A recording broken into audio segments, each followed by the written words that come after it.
Representatives Marjorie Taylor Greene and Jamaal Bowman are continuing to throw jabs after their confrontation on the steps of Capitol Hill. Now, just as a reminder, here's what MTG had to say about the interaction last week. Jamaal Bowman shouting at the top of his lungs, cursing, calling me a calling me a white supremacist, which I take great offense to. That is like calling a person of color the N-word, which should never happen. Calling me a white supremacist is equal to that, and that is wrong.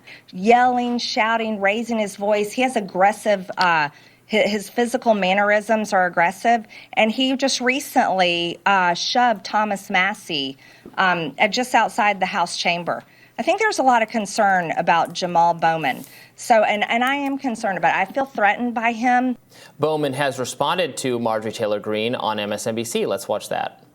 It's so nonsensical that it's comical. You can see clearly in the video that we were like playfully jousting with each other. She was laughing, I was laughing. We were talking about each other's party and certain issues. So the demeanor and the disposition, on the steps, it was playful. We were going after each other. Yeah. So for her the next morning to say what she said, I mean, it's a complete 180, number one. It's no longer comical now because now you are using historical racist tropes toward black men, menacing his mannerisms. I'm afraid that's the stuff that got, Trayvon Martin killed, Tamir Rice killed, Michael Brown killed. I mean, I believe Officer Darren Smith literally talked about his presence and his strength as an excuse for killing him. And this has happened to black men historically. And so now we're in a dangerous space. And that's why I wanted to be really, really clear to reporters today how reckless and dangerous her statements were. And she should know better. I believe she knows better. Here is the original confrontation. Expel him because it saved the party. The party's hanging by a thread. We got to get rid of Biden to save the country. The party's hanging by a thread. You got to save the party. Listen, no more QAnon. No more MAGA. No more CNN. No more debt ceiling nonsense. Come on now. Save the party. No, we gotta save America. Save the children. Save the Do country. something about guns. Right, so close Come the on. border. Invest in Close education. the border. Save the children. The border is what Trump children? left. Hey, What where you are all the talking kids? about? Where are all the migrant What children? kids? You guys have We're lost accepting them. We love no, them. you've lost We them. love the There's migrant tens children. of We thousands lost missing. them. You can't find them. What are you That's talking your about? administration. What are you talking about? Yeah, migrant children. Listen, you don't know the news. No, we don't know the news. Oh, you That's sadly Fox News. listened before. That's Hey, Fox let me News. tell you Listen, something, I Jamaal. need you to Not save very the party. smart. You should pay attention. Love to see the hard work of politics getting done in a real effective way. They seem to just kind of be yelling at each other very incoherently. He's yelling at her about QAnon. She's saying he lost the migrants. Okay, look, I don't think her framing of this was exactly fair. I don't think he was clearly not threatening her. He was not as heated as his exchange with Thomas Massie, which was pretty heated. He was yelling at her, and was she yelling at him? And she was yelling back. And were there gesticulations like this from her and gesticulations like this from him? What do you mean gesticulations like that? Like that they were both making arm gestures at each other. No. I'm saying she was doing some fist bumps and flexing in the air, and he was gesticulating. Everybody was gesticulating. They both leaned into each other and leaned back at times. I'm sorry, I'm struggling to distinguish any difference between their behavior in that clip. She was smiling. It was playful. They're standing in front of a phalanx of cameras and media. It would seem to me to be she's rather a bigger, more intense. He's a dude. She's a... Right. So it would be unbelievable for me to think that she actually felt herself under physical threat there. Yeah, she wasn't behaving in a way that suggested that she was scared or intimidated. She certainly didn't leave. And so the question becomes, what is gained by her framing that exchange in that way? Yeah, she framed it as a little bit that she was feeling threatened by him, which maybe she was, but it doesn't look like a very threatening exchange to me. And then he framed it as like she was trying to get him killed by police or something. No, it's not that she's trying to get him killed by police. But it is.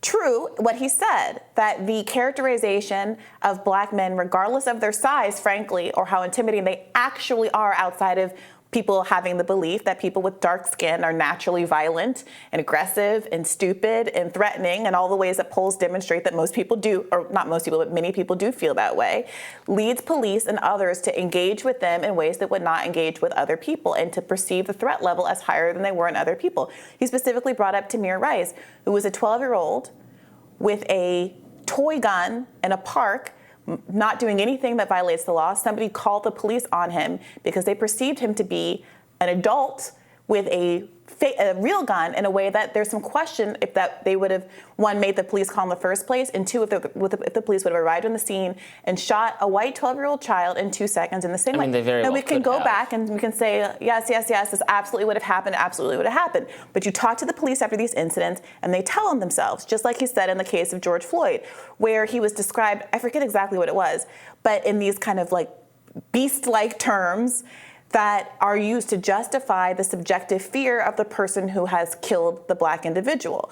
Because the law says that your subjective feelings as a cop can exculpate you from responsibility in these kind of situations. And juries and others tend to side with police officers because they share this belief, this perception of black men as being more violent and more hostile.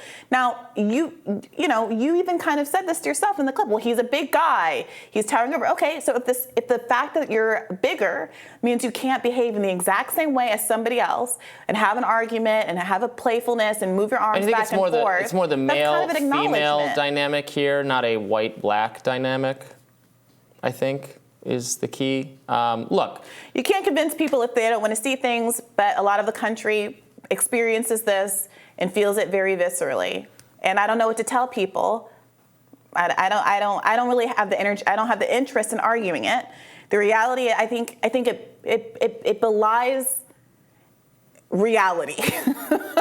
If people are going to sit there and argue that our subjective understanding of what seems intimidating is affected by race in the United States of America, where we had 400 years of slavery, 100 years of racial apartheid, and 100 years of mass incarceration. Well, there are obviously cases like the ones you've brought up where it seems pretty clear that was a factor. I'm not saying that's not the case, although I'm sure you know as well as I do that the statistics of how much more likely police are to have this kind of negative encounter with, we know that black police officers actually have, I think, similar rates to white police officers. Everybody feels that black people are intimidating. Is it as much about race as it is about police having unaccountability for how they interact with citizens? We know there's police abuse of white people, lower class people in 100%. General, who are disproportionately black, but